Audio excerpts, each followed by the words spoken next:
Peringatan dini dikeluarkan BMKG wilayah 4 Makassar, Sulawesi Selatan terkait potensi cuaca buruk di 24 kabupaten kota di Sulawesi Selatan.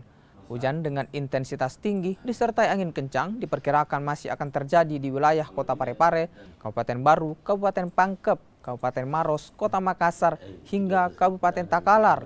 Warga pesisir dihimbau untuk waspada dengan angin kencang dan juga tanah longsor. Potensi cuaca seperti yang terjadi saat ini, kemungkinan untuk 3 hari ke depan masih akan terjadi, khususnya di pesisir barat Sulawesi Selatan, antara lain dari wilayah Parepare hingga ke selatan hingga sampai Takalar seperti itu.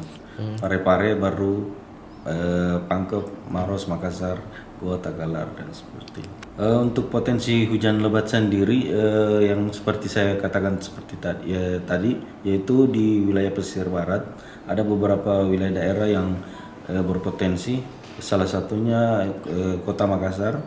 Jadi yang perlu diwaspadai itu untuk masyarakat banjir, tanah longsor dan juga angin kencang seperti itu.